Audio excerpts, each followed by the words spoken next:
Hello BLED second semester welcome everybody. और कैसे हैं आप लोग? आई होप कि आप लोग अच्छे से रह रहे होंगे और taking care of your family members as well. तो आज मैं अगर बात करूं तो नया टॉपिक आपका स्टार्ट करने जा रहे हैं। तो आज होता है डिटरमाइनर, हम पढ़ेंगे। आपने छोटी क्लास में पढ़ा भी होगा और प्रैक्टिस भी किया होगा, और नहीं भी किया होगा तो ये इतना इजी है, इतना आसान है कि एक बार ही करने से आ जाता है।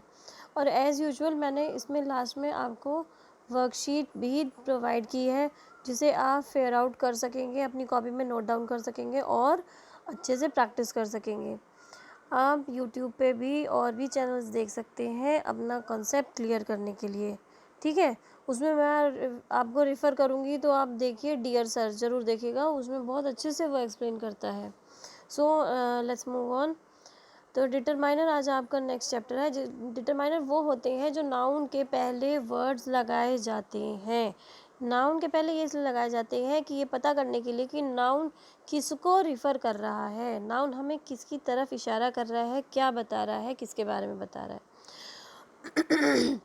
इसके टाइप, इसके ये जो किस तरीके से यूज़ किया जाता है, the, an, a, an, this, that, one of my sister, ठीक है, the area of my house, ठीक है, एन एलिफेंट, ए यूज़ करके, ठीक है, my little sister, your pen, ठीक है। अ लिटिल अगर हमने नाउन के पहले लगा दिया, विच लगा दिया, which pen of yours is blue, तो विच क्या हो गया, डिटरमाइनर हो गया। पेन के पहले हमने विच लगा दिया तो वो डिटरमाइनर हो गया। वन ऑफ माई सिस्टर, तो सिस्टर हमारी नाउन है, उसके पहले हमने वन लगा दिया। अदर, दोज, मोस्ट, तो ये एक कुछ थोड़े से एग्जाम्पल है जो कि हम नाउन के पहले यूज़ कर लगा देते हैं सेंटेंस में, तो हम इन्हें डिटरमाइनर कहते हैं। अब आते हैं, कितने टाइप के डिटरमाइनर होते हैं? 8 तरीके के डिटरमाइनर होते हैं, लेकिन हम यहाँ कौन सा पढ़ेंगे? सिर्फ ये आर्टिकल वाले डिटरमाइनर ही पढ़ेंगे। केवल यही वाले डिटरमाइनर हमें पढ़ने हैं, डेफिनेट और एंड इनडेफिनेट। तो आर्टिकल कौन से होते हैं? ए, एन, दी, ठीक है, ये आर्टिकल्स होते हैं, ये हमें मालूम है, ठीक है। तो आपको ज़्यादा घबराने की ज़रूरत नहीं है, इतने सारे हम लोग डिटरमाइनर हैं वो नहीं पढ़ने जा रहे हैं। आगे बढ़ते हैं। आर्टिकल्स जो है ए एन दी का प्रयोग होता है, ये भी डिटरमाइनर है। और ए एन दी जो है किसी नाउन के पहले आते हैं, डिटरमाइनर बन जाते हैं। डेफिनेट आर्टिकल जो होता है वो दी होता है, ठीक है, जिससे ये पता लगता है कि जो हमारा वाक्य है, जो सेंटेंस है, वो एक जो स्पेसिफिक चीज़ को कह रहा है, एक निश्चित चीज़ को बता रहा है। तो निश्चितता बताने वाले वाक्यों में क्या लगाते हैं हम? दी लगाते हैं, ठीक है। अब हम बात करते हैं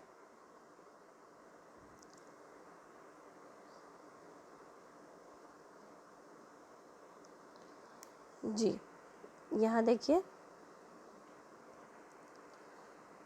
ये बच्ची इशारा करते हुए कह रही है दिस इज़ माई स्कूल, ठीक है।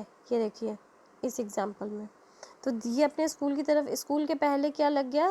दैट इज़ माई स्कूल, तो अपने स्कूल के बारे में दिखा रही। तो स्कूल क्या है? नाउन है, और ये दैट क्या है? डिटरमाइनर हो गया। दिस इज़ माई अंकल, तो इसमें दिस भी डिटरमाइनर है और माई भी डिटरमाइनर है, ठीक है। The peacock is a national bird, तो दी क्या है? दी इज़ अ डिटरमाइनर। अब आगे आते हैं, जो डार्क कलर के ये जैसे लिखे हुए शब्द हैं, ये डिटरमाइनर्स हैं। इसमें आपको आइडिया मिल गया होगा, आपको पता चल गया होगा कि डिटरमाइनर क्या होते हैं। So these are the words determining the meaning of a noun, या नाउन के पहले लगाए जाए और नाउन का मीनिंग डिफाइन करें, वो डिटरमाइनर्स कहलाते हैं। It make clear which particular thing और thing we are refer to, how much of substance we are talking about, कि हम ये क्लियर कर देते हैं कि हम किस बारे में जो है बात कर रहे हैं, कितनी क्वांटिटी के बारे में बात कर रहे हैं और किस चीज़ के बारे में बात कर रहे हैं नाउन की, तो इसे हम डिटरमाइनर कहते हैं। नेक्स्ट आते हैं इसके टाइप्स की। तो जैसे कि मैंने बताया यहाँ पे इस बुक में 6 दिए हुए हैं एग्जांपल्स, लेकिन अभी हम ए एंड दी की बात करते हैं, ठीक है। चलिए नेक्स्ट मूव ऑन।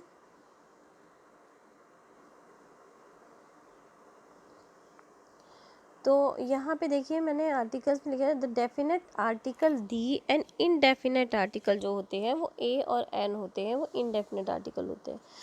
तो इनके बीच में जो है इनमें एडजेक्टिव जो है वो यूज़ होता है, ठीक है। ये एडजेक्टिव के पहले यूज़ होते हैं। अब जैसे ये वाला सेंटेंस देखिए, I have read the book you gave me, तुमने मुझे जो किताब दी थी वो मैंने पढ़ ली है। तो I have read the book, तो ये एक चीज़ डिटरमाइन की है द बुक, तो एक पर्टिकुलर चीज़ है, ठीक है, स्पेसिफिक चीज़ है, बुक है, ठीक, कोई ऐसी क्वांटिटी नहीं जी जो हमने नापनी है, तो फिर दी यूज़ किया। The tiger is a wild creature, wild adjective है, एडजेक्टिव के पहले लगाया हुआ है, तो ये लगाया है हमने। एक मतलब पर्टिकुलरली टाइगर्स के बारे में कहा गया है, पूरी प्रजाति के बारे में कहा गया है, तो वो लगाया है हमने। It is an urgent matter, तो अर्जेंट का यू कैसा है, ये एन क्यों लगाया हमने, क्योंकि यू एक वॉवल शब्द है। यू क्या है, यू क्या है, एक वॉवल है। तो वॉवल के पहले हम क्या लगाएंगे, वॉवल कौन कौन से होते हैं, ए ई आई ओ यू, ठीक है।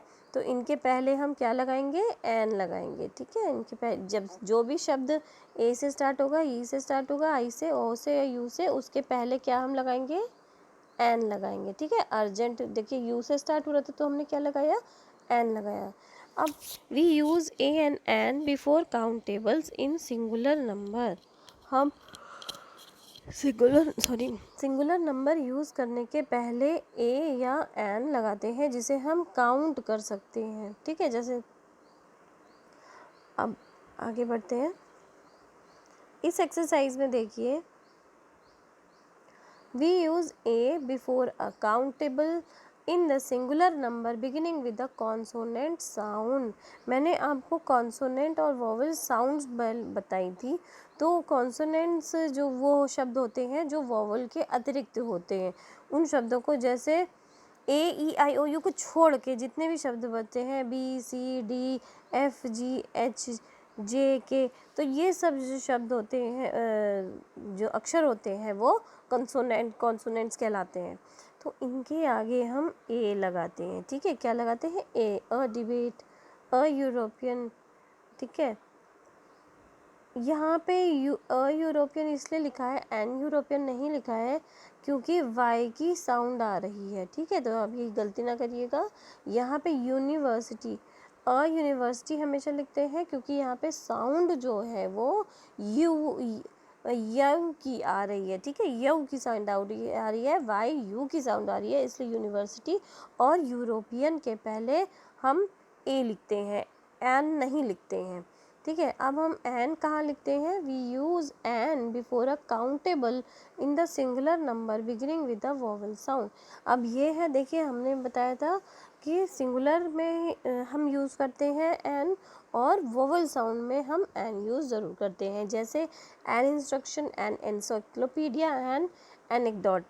तो हमने यहाँ पे ये सब क्या है, वोवल से स्टार्ट हो रहे हैं, इसलिए हमने एन का यूज़ किया है। The being a definite article is used before a noun whenever we wish to make it particular.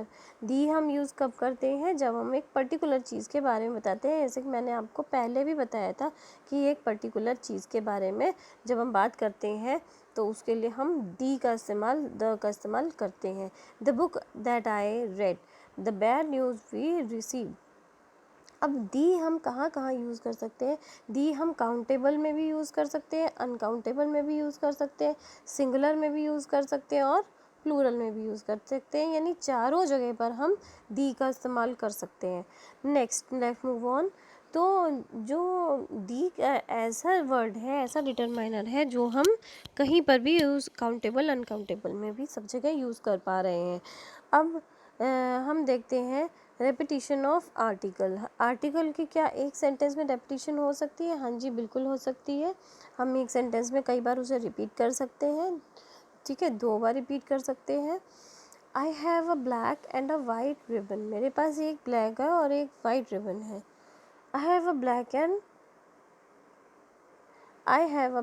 And white ribbon, तो उसके पास पहले वाले सेंटेंस में वो बता रहा है कि मेरे पास 2 रिबन है, इसमें सेकंड वाले में बता रहा है कि मेरे पास एक ही रिबन है। तो सेंटेंस दोनों ठीक है और मतलब दोनों का डिफरेंट है। अब आते हैं एक्सरसाइजेस पे। जैक कह रहा है लुक आउटसाइड, यहाँ पे क्या होगा, यहाँ पे आप इसे नोट डाउन करिए और अपनी वर्कशीट्स में करिए इस वर्कशीट को और सॉल्व करिए और कॉपी में मुझे चेक कराइएगा। मैं डेफिनेटली आप लोगों का चेक करूँगी। मैंने जितनी एक्सरसाइजेज दी हैं स्पेशली, तो सीआर जो हैं क्लास के वो इस चीज़ का ध्यान रखें कि हम बाद में पूछेंगे। तो आप प्लीज़ इस एक्सरसाइज को, भले ही आपको ना आ रही हो, हम क्लास में रिवाइज़ करेंगे और अच्छे से उसको प्रैक्टिस करेंगे, बहुत सारी एक्सरसाइज करेंगे। चलिए आगे बढ़ते हैं। लुक आउटसाइड, यहाँ पे क्या आएगा, the sky is turning dark. John, I hope there is not going to be a storm, ठीक है। Kajal, we are going out for a walk, have you seen our sandals? Ajay, yes there are dash floor in dash kitchen, ठीक है। क्या है, there are on, yes they are on the floor in the kitchen next to the, ये sentence कटा हुआ है तो इसे यही नेक्स्ट छोड़ दीजिएगा, किचन तक।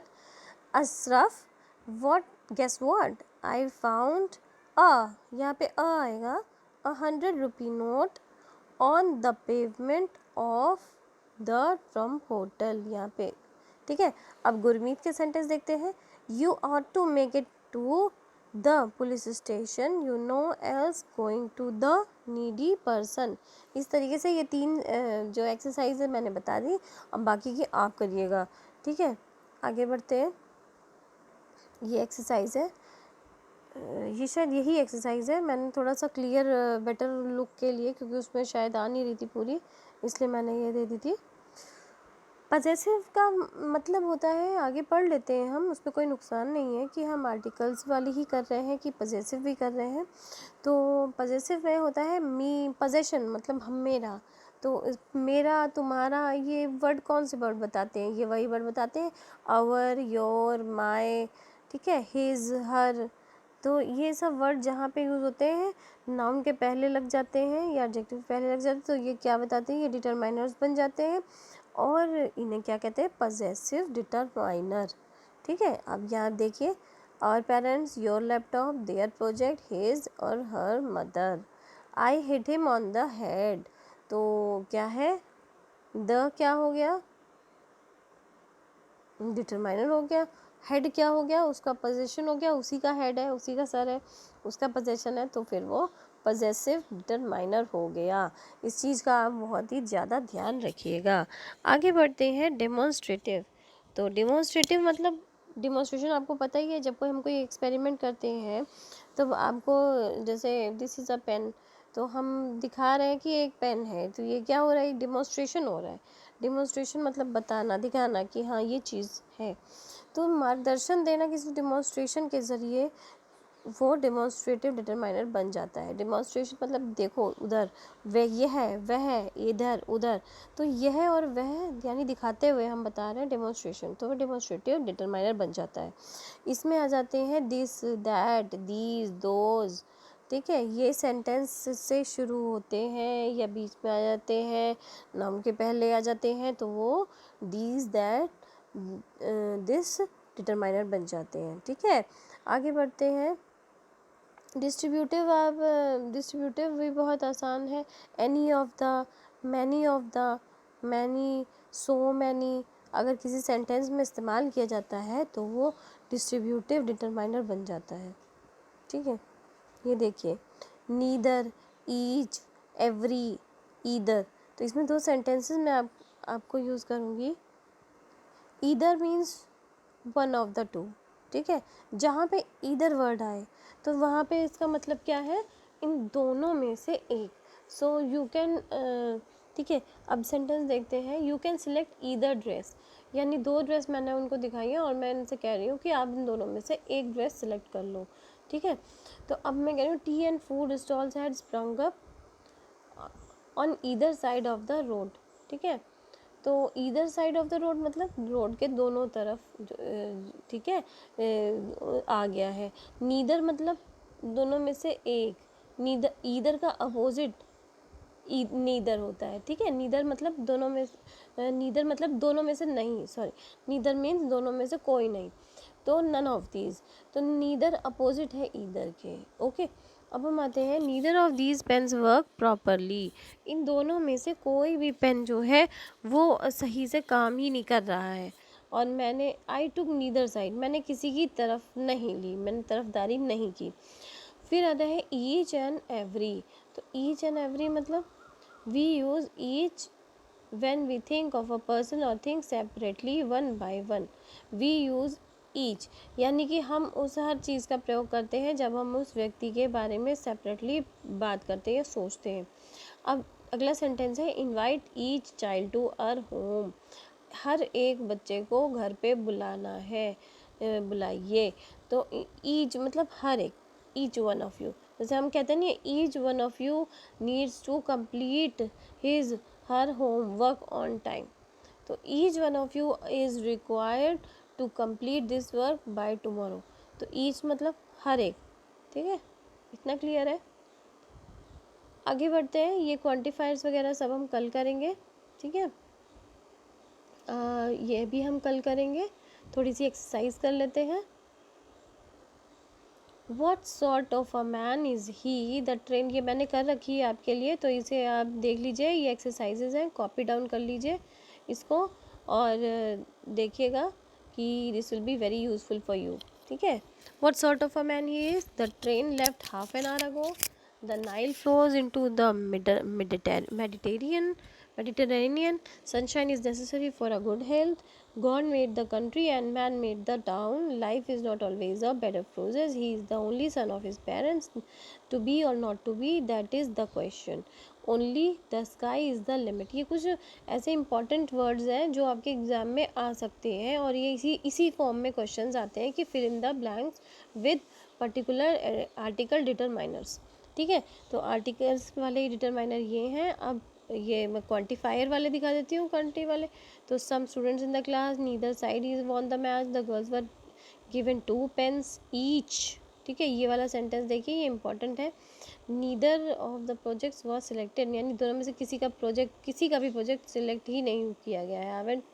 आई haven't met any of the twins, मैं उन दोनों जुड़वा में से किसी से नहीं मिली हूँ, तो किसी से नहीं, एनी, ठीक। He will pay some price of achieving success, उसे कुछ अपनी सफलता का कुछ मूल्य चुकाना पड़ेगा।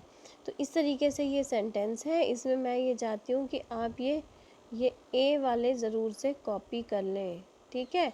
ये वाले ज़रूर कॉपी कर लीजिए और इनको आप अच्छे से लर्न और इसकी डेफिनेशन लर्न और प्रैक्टिस करें, ठीक है। Do practice at home, practice makes you perfect, so please practice it well and we'll meet up in the next class.